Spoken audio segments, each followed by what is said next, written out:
We are in the early dawn of 21st century. 20th century ended in industrial revolution and 21st century starts with knowledge revolution.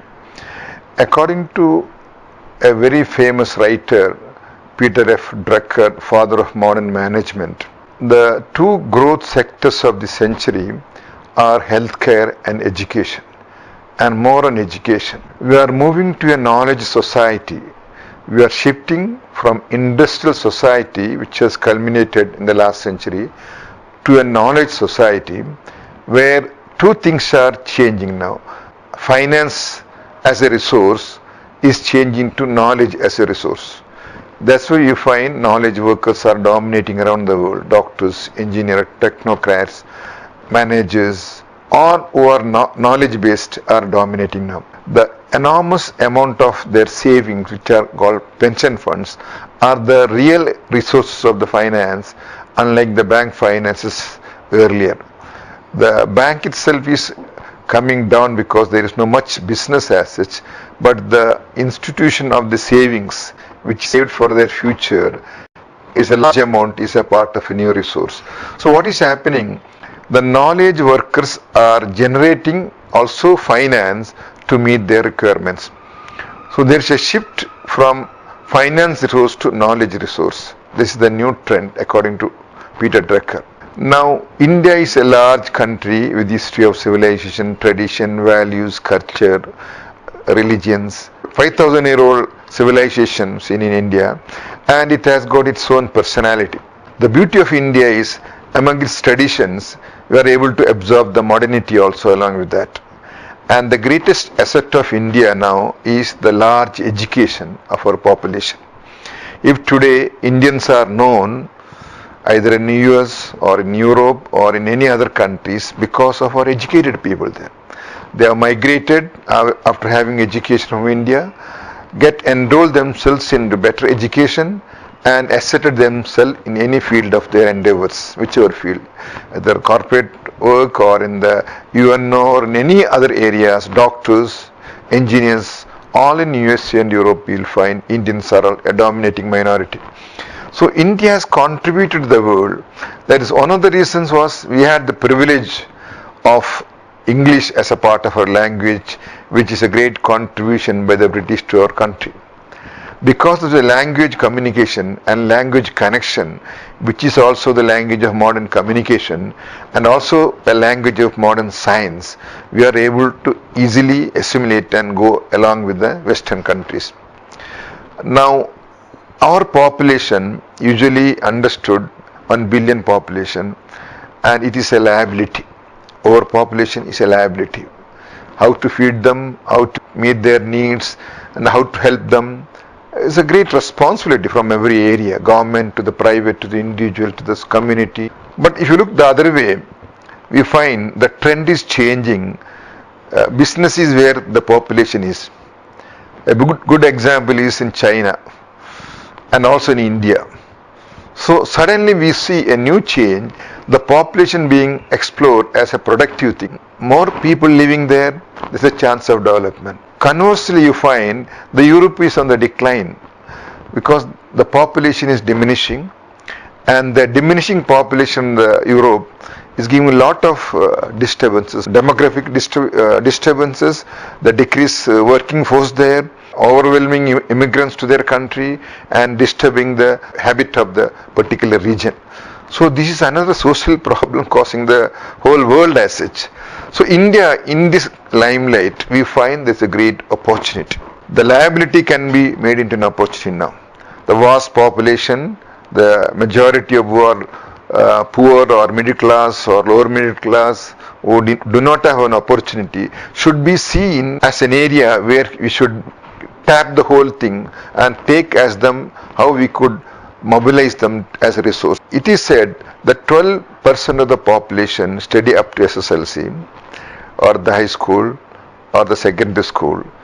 Then beyond that they don't study. They go for whatever job they have. That doesn't mean the 88% of the population are less intelligent, less talented, or they are not capable of coming out as the 12% who are the better aspects of their living or contribution or productivity because of their chance for education. If you are able to extend this beyond 12 to 20 to 25% of our population for higher education, we may find out a new resource of our own population, just like the oil resource in the Middle East, how they got it there, or some gold resource in South Africa. We find our own people, our population resource of human beings as a part of our asset for development.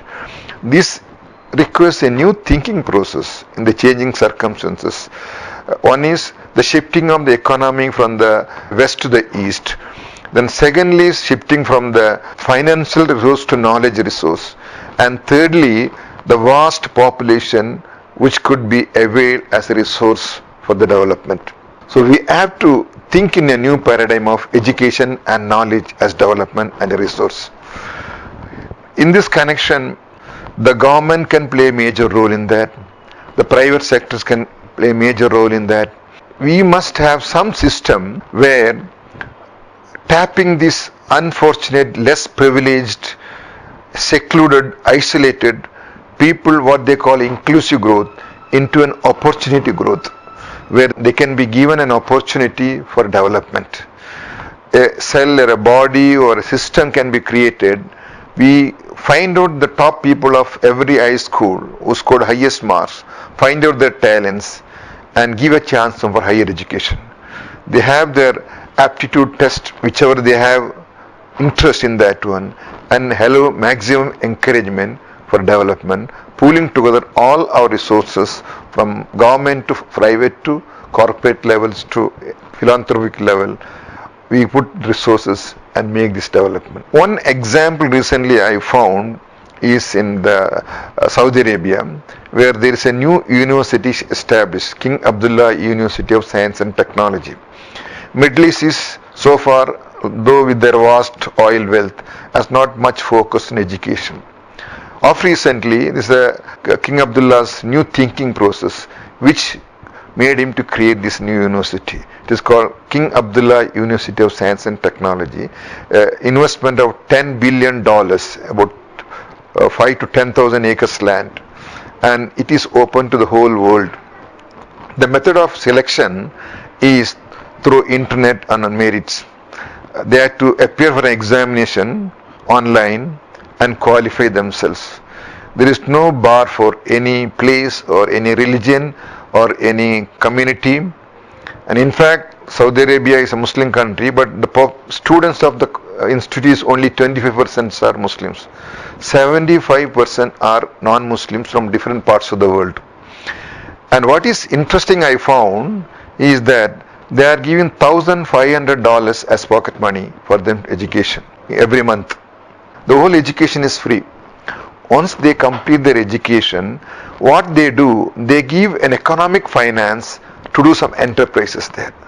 There's another economic cell to tap these people who are talented to do something productive for themselves and for the country, whichever they come from.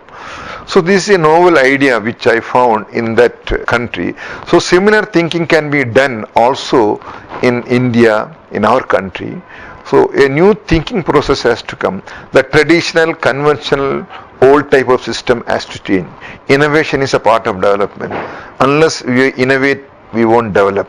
Creativity, innovation and new development should be allowed to flow in our development system, from government as well as from the private level. And what is more important there, as long as you are not creative, you can't keep in pace with the modern development. It is the creative innovation which makes ahead of others. In whatever area you take, the creativity has come from the particular institution. So creativity, excellent, quality and also research, all this combined in higher education, pulled together by government support, corporate support, philanthropic support, we can develop our country into the changing scenario of finance to knowledge as a new capital for development, for inclusive growth and also social justice to the people. Ultimate analysis, the government's role is maximum justice to the maximum people. That should be the motto of the government.